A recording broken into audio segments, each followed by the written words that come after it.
Welcome back to Vic's Views. I'm going to talk to you guys about something. I look at a lot of channels, man. You know, I always see these physical collectors, that collect all these movies they claim that they like and stuff. And most likely, I guess they do. It's just that I'm like, man, I don't know. They be buying stacks and stacks of movies. And I told you guys in the previous video, man, I got rid of some movies just this weekend. I had a guy at work took some. I'm not going to watch. But I know what I am going to watch.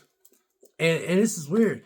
A lot of these physical collectors out here, I never see them talk about this movie. And it might be because they don't like it. But you want to know what that movie is?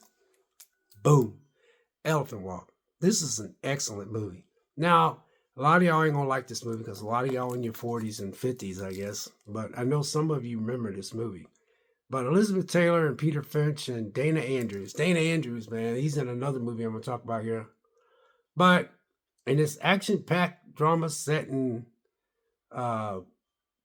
Ceylon, Taylor plays a newlywed who accompanies Finch to his sprawling tea plantation called Elephant Walk. Yeah, and falls falls for uh, and falls for overseer Andrew. Yeah, because she has feelings for Dana Andrew, but this love triangle is soon thwarted by other events. A Cleo epidemic breakout, drought brings the land. So they have a drought. I hate when they put all these words. I hate when they put these words in here and I can't hardly pronounce them. We'll try this one more time.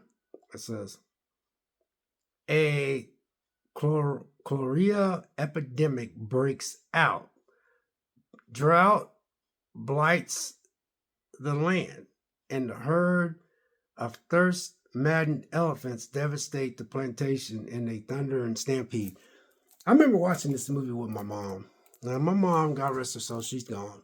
You understand, I was born in 59. So that means when I started watching this movie, I had to be around maybe 6 or 7 years old. And, I caught glimpses of it and said, Mom, what you watching? And she would be watching this. And this is Elizabeth Taylor this when she was smoking hot. That woman was hot back in the day. Anyway, it says this famed sequence in the triumph of the movie making. It's it's a good movie. Uh, I can't even find out when this movie came out. I'm not even gonna look. 1954. This movie came out in 1954, and I was born in 59. So that means I had to watch the movie like probably in 1968 when I was old enough to try to comprehend. But Elizabeth Taylor, Dana Andrew, and Peter Finch. This is a excellent movie, and I always see all these physical collectors talk about their physical collection. Maybe this is one of the ones they didn't like. Every one of them never brought this movie up. Every one of them, not one brought this up. No, not one, not one. I can name them. Name every one of them. They be showing all their stacks of movies and all their little Criterion collection, and they keep it over and all that kind of stuff. And this is DVD, and I still collect DVDs. This is a great story, but I like a lot of different type of movies. But there's movies that are like I give this guy at work. I tried to explain to him. I asked Ryan. I said, Ryan, how old are you going to be? And Ryan said, it's going to be. I said, you 42 or 41? He said he's going to turn 41. Of course, I'm 66, and he said, I said, Ryan. I said the only reason why I give you The Abyss. And the only reason why I give you James Cameron movie, what was the name of that movie? True Lies. I told him, I said, I have no nostalgia with that movie. I remember watching the movie. I told him, I said, I thought the movie was good. I said, back when The Abyss was on, I was smoking weed and partying. I didn't have no kids at that time. I said, I think I was in a serious relationship. I said, I was kind of iffy about that. I said, but I remember sitting down and watching that movie, and I remember a lot of people liked that movie, Ryan. I said, I just didn't get into it. I said, but I liked the movie. I thought it was well made. I said, True Lies, I thought that movie was very entertaining. But I said, not one of my James Cameron go-to movies. He goes, oh, I understand that. So when he watched True Lies, his dad took him. You gotta understand, I'm 6'6". Ryan's only 41. He said, I remember my dad taking me to the movie theater to go see True Lies. So he has a thing with that because his dad took him to go see that movie. So I told him, I understand that. He said, he said, my mom loved The Abyss. And that's why he loves The Abyss. I like the movie. I said, Ryan, again, that is not my James Cameron go-to movies. I said, I can pop into Titanic. I can pop in Terminator 1. I can pop in Terminator 2.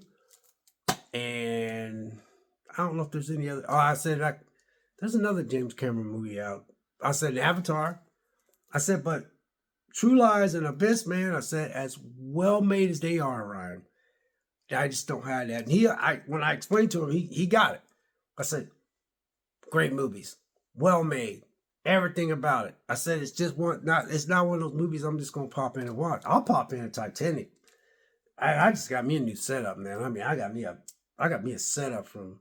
I've been wanting this setup for a while, but I pop in Titanic now 4K with this setup I got. But anyway, when I say I collect physical copies, these are the type of physical copies that I will collect because I love these type of movies. A lot of y'all probably won't like these type of movies, and this is brand new. I just got it in mail yesterday. DVD. I want to talk about DVDs too. No problem collecting DVDs. I'm just not that 4K only. Like, I'm going to do a video on a lot of my, freaking DVDs, and I'm going to tell y'all straight out, I do not want them on 4K because, why? It's because I just don't. It don't mean that much to me. I have the movie. I could take the movie out, and I could play it. Yeah, a lot of people are like, well, you got to understand, it's going to be a lot better. It's going to be an upscale. I get it, but I already own it. I just have no use to just redoing all these movies I got just so I can get them up in 4K. I'm just not doing it, man. Just not doing it. There's some more movies on the chopping block. So I've been looking at them this morning. I said, man, there's a lot of movies I'm going to get rid of because I'm just not. Like I said, there's movies that are terrible. I watched the movie last night that a lot of people don't even like. I sit on a Friday night and watch that whole movie. And that's what I said to myself, yeah. I said to myself, Vic, you're going to have to downsize your movies because there are movies that you will actually sit down and watch. And then there's movies you just sit there and go like this, like, man, I don't think I'm going to watch that movie. And what I might do is I might pop them in and watch them. If I don't feel anything, or even after the movie is over and I say that's a good movie, but I don't feel like I'm going to watch it again, I'm getting rid of them, man. I'm only keeping movies I know I'm going to watch over and over again. But anyway, I just wanted to share with you guys. Elephant Walk. Have any of y'all heard of it? Came out in 1954, man. Dana Andrew, Peter Finch, Elizabeth Taylor, baby, at her finest. That woman, when I was a little kid, I used to look at, I was growing up, I was young. So, when Elizabeth Taylor was Elizabeth Taylor, she was probably in her 40s and 50s. And I did see her. I said, well, she's an attractive woman, but what's the big deal? But when I got older and then I started going back into the olden days when she first started hitting the film scene, Elizabeth Taylor was just, I think she can give, I think at her finest, she give any of these young women today a run for their money. You gotta understand, she was all woman. She didn't have no Botox, no fillers, no lip injections, no butt injections, no boob injections, no nothing. Just this all-American plump women back in them days. You know what I'm saying? So, 1954, in color. Yeah, great movie, you guys. This is a great movie. So anyway, all these physical collectors, man, that collects physical copies, every one of them. And I don't know, I was at work and I was talking to Ryan and I said, I don't know why Elephant Walk came across my mind. I was like, oh my goodness, Vicky. I said to myself, Vic, you do not have Elephant Walk. You don't have it at all. So I got home, got on Amazon, man. I got excited. There it was DVD. No, I wasn't disappointed. It wasn't on Blu-ray or 4K. I just don't care. Because at the end of the day, I can open this bad boy up and I can pop it in. Watch it on my new setup. And yeah, man. So anyway, just thought I'd share that with you guys. And I like all these so-called physical collectors who get on there and they go, well, I got this in today. Let me cut open the box. And they got all these movies and they go, oh, I never watched this movie, but I'm going to give it a try. I have done blind buys, but it's because I read and I was like, oh, that looks pretty good. Or have you ordered a movie and then I'll say something else about a couple other movies and you look on it, you'd be like, that looks pretty good. Then you read it and then maybe you might play the trailer of the movie. You'd be like, I might have to buy that movie just to see if it's good. Now, sometimes you buy it, it might not be good. It's been 70% of the time, most of the movies I buy, blind buy, have been pretty good, except for there was one that was really a good movie, but I know I'm not going to watch it again. So I got rid of it. But it was a very good quality made movie though. But it was a blind buy and it was a good movie. But I knew that I was not going to watch it again. You know what I'm saying? So yeah. Anyway, all these physical collectors I see out there that collects all these movies. I mean, they have talked about movies that are like these movies. Oh, none of them, not one of them ever brought this movie up. Not one. Not one. Crazy. Elephant Walk. Maybe it's not one of those movies that most people like. It could be that way. I like it though. Be blessed out there, folks. God bless.